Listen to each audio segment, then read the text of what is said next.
بسم الله الرحمن الرحیم. ریویو د ریویو مطلب خپل دوباره کتل دی. ریویو معنا دوباره کتل. کله چې موږ تاسو یو راپور کتاب هر څه چې وی چې په ورډ کې جوړ کړی مثلا یا ډاکومنت وی اپلیکیشن وی نو کله چې موږ جوړ کول هغه نو ورسته موږ تاسو یو ریویو باید بیا وګورو چې دې کې څه مشکل شته کنه شته. نو ګوره ریویو منیو کې موږ تاسو دلته بعض اپشنونه د ریویو لپاره لرو چې باید دوباره چک شي. مثلا هغه کې اول موږ تاسو سپیلینګ اند ګرامر لرو. دا به زه لږ کاپی پیسټ کوم.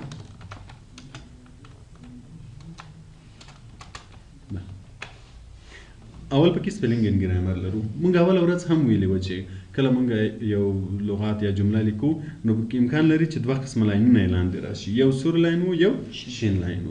سور لاین موږ تاسو د سپیلینګ لپاره ویلې و چې کله سپیلینګ غلط وي او شین لاین ده ګرامري غلطي لپاره. نو بیا به موږ راسن رائټ کلیک وکړو نو موږ ته بدل تکول. اوس ګورئ د ګرامري غلطي مطلب دا د چې دلته دوه سپیس دي. که زه رائټ کلیک کوم نو دای به راته وکړي چې باید یو سپیس وي. نو چې کلیک کوم هغه مشکل به حل شي کنه. نو ګورئ دلته به دا شي نو زه سور علامه ده. نو موږ تاسو دا اول ورځ ویلې و خو دلته ګورئ ریویو منیو کې بیا موږ تاسو سپیلینګ اند ګرامر لرو. لدې ځای نه هم موږ تاسو کوای شو. اوس ګورئ چې دا کلیک دا له شروع نه راغلی چې ګورئ اول غلطي پدې کې سپیلینګ غلط ده. دلته تاسو ته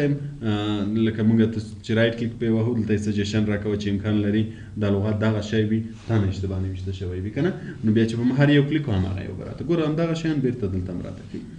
چې امکان لري دا لغت دغه شی وي دا نه اشتباه نوشته شوی وي. خو موږ تاسو هغه ورځ اول ورځ هم ویل چې نمونه چې کله لیکو چې نمونه په ډکشنری کې نشته او هر لغت چې موږ په ورډ کې لیکو د خپل ډکشنری سره ګوري. پروګرام ځان سره ډکشنری لري د ټول انګلیسي لغاتونو پکې شته. نو کله چې موږ نمونه لیکو چې نمونه په ډکشنری کې نه وي په دې خاطر د اعلان د سور لغت هغه لاین ورکوي. هر لغت چې موږ تاسو لیکو چې کله د په ډکشنری کې نه وي لاندې سور لاین راځي. نو کچیرته موږ تاسو انګلیسي لغاتونه غلط ولیکو چې هغه ډکشنری سره ماچ نه کوي نو لاندې سور لاین راځي او نمونه فرق نه کوي. نو اوس ګوره د موږ ته مشوره راکړې ده چې امکان لري دا شی وي. نو که ته غواړې چې دا په دې بدل کې نو بیا به چینج کلیک کوو. نو دا بریا په ځای به دا BARA ولیکل شي. او دلته که غواړم چې دا ټول بدل شي اوس ګوره دلته هم لیکلی دلته هم لیکلی که غواړم چې ټول بدل شي نو په هغه صورت کې به چینج کلیک کوم. اوس ګوره که زه چینج کلیک کوم نو دا یو به چینج شي بیا به دته راشي چې دا هم غواړي چې چینج کړي کنه ځکه چې له دې نه وروسته بیا دا سپیلینګ غلطي ده بیا دا سپیلینګ غلطي ده. نو که زه دا هم چینج کوم چینج که غواړم چې دا ټول په یو واري چینج کوم بیا چینج نو دا لغاتونه به ټول ګوره د جملې ټول ځای شي. بیا اوس ګوره هغه ته راغی ګرامر ته راغی چې ګوره باید داسې شی وي د دې ترمنځ د فاصله باید کمه شي که چینج کمه هغه به چینج شي. بیا ګوره دا نو همداسې سټپ بای سټپ به ټول درته که چېرې سپیلینګ غلطیانې وي سپیلینګ غلطیانې درته وښیي که ګرامر غلطیانې وي ګرامر. نو که دې یو چینجوه دا که دې ټول بدلول چینجوه او که دې په همدې حالت پرېښوه نو بیا ایګنور. نو ګوره هغه سور لاین به ختم شي لغت به په هماغه حالت پاتې شي. خو که چېرته دا سور لاین وي هم فرق نه کوي ځکه چې موږ تاسې پرنټوو دا ورسره پرنټېږي نه. په دې لپاره چې دلته درته معلوم نه شي چې موږ تاسې ذهن واړوي چې آیا دلته هم سپیلینګ غلط ده که نه نو په هغه صورت کې موږ کولی شو چې ایګنور یې کوو. ایګنور مطلب همدې حالت یې پرېږده. ایګنور آل ټول په همدې حالت پرېږده. بیا موږ تاسې دلته اډ هم لرو که غواړئ چې همدغه لغات په ډکشنري کې اډ شي چې که بله وارې موږ اشتباه لیکو بیا یې لیکو لاندې به یې سور لاین هم نه راځي او که همدا شی اشتباه لیکو دی به موږ ته مشوره هم راکوي. نو اوس ګوره زه هم چې دا په ډکشنري کې در سره اډ کړه نو چې څنګه دا ډکشنري کې اډ شي ګوره چې لاندې څومره لیکلی وو د ټولو سور لاین ختم شو. که بیا زه آینده کې دا بریا اشتباه ولیکم اوس مثلا زه داسې ولیکم نو امکان لري چې زه دلته کلیک ورباندې کېږدم دی به ګوره هغه ډکشنري کې موږ تاسې بریا اول لرو که نه دی به د هغه سره راته کوي چې امکان لري دا شی ستا په کار وي. نو که بیا زه بدلوم له ځای نه بدلولی شم. دې ته سپیلینګ اند ګرامر وایي چې کله موږ تاسې یو ډاکومنټ یا اپلیکیشن جوړوو د ریویو لپاره چې بیا یې وګورو چې آیا موږ تاسې سپیلینګ یا ګرامر غلطیانې کړي وي هغه اصلاح کړو نو موږ تاسې به سپیلینګ اند ګرامر.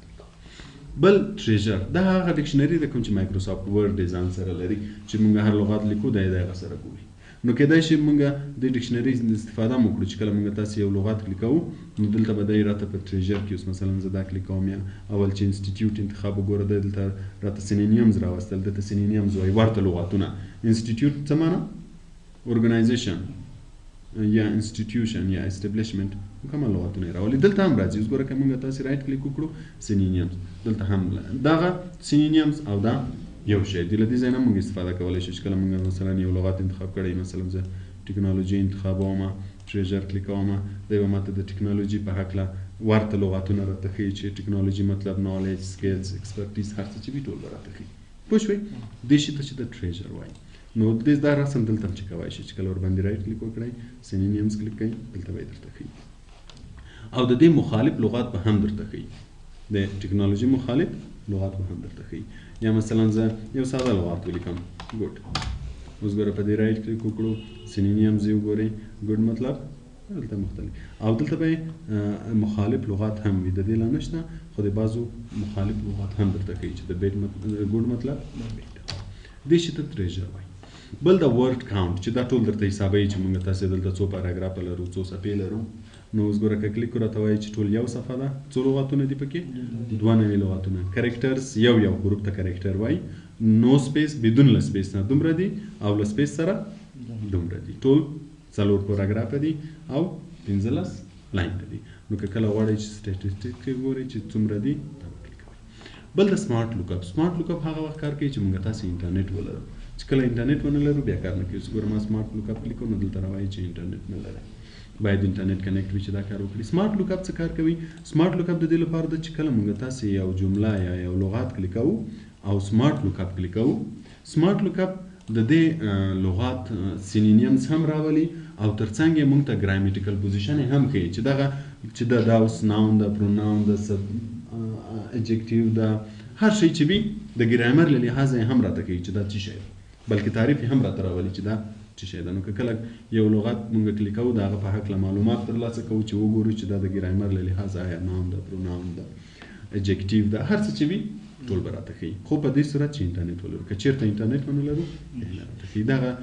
آپشنونه هم همداسې دي په دې کې ګوره موږ بل ټرانسلیټ لرو ټرانسلیټ مطلب ترجمه کول له یوه ژبې نه بلې ژبې ته خو دا هم هغه وخت کار کوي چې موږ تاسې انټرنیټ ولرو ګوره دلته وایي چې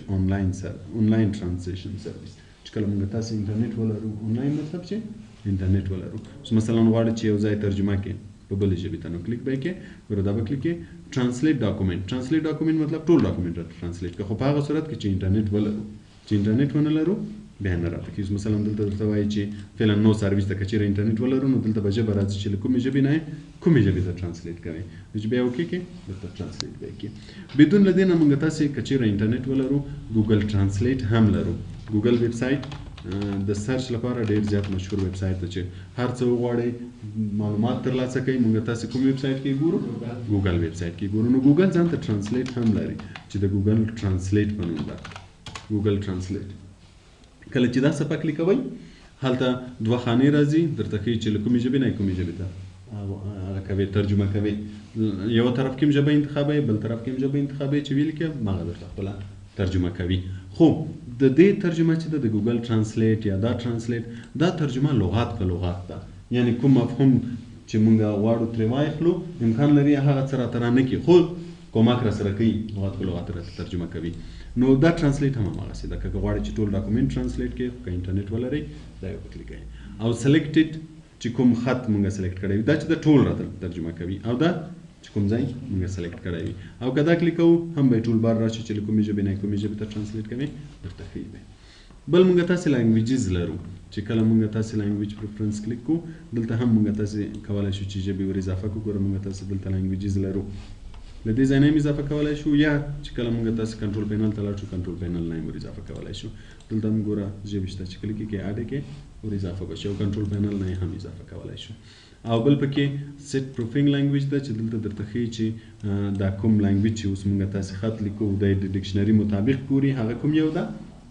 انګلیش موږ چې یو لغات لیکو که نه د کومې ډکشنري مطابق ګوري د دغه ډکشنري مطابق یې ګوري بعضې ګوره دلته چې دا ټیک مارک وي مطلب دا ډکشنري لري کیدای شي چې ته لغات ولیکې او دی د هغه مطابق درته چک کړي او کوم یو چې نه وي هغه ډکشنري نه لري خو موږ تاسې زیات له همدغه انګلیسي نه استفاده کوو دا یې لانګویج بل کمنټ لرو کمنټ موږ تاسې په انسرټ منیو کې هم ویلی وو چې کمنټ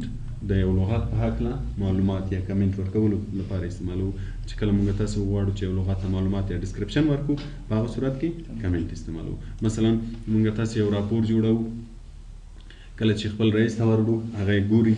نو بیا وایي چې پلاني ځای کې تغیرات راوله مثلا وایي چې دلته د 2018 یا پلان هم ور واچوه یا مثلا دغه ځای کې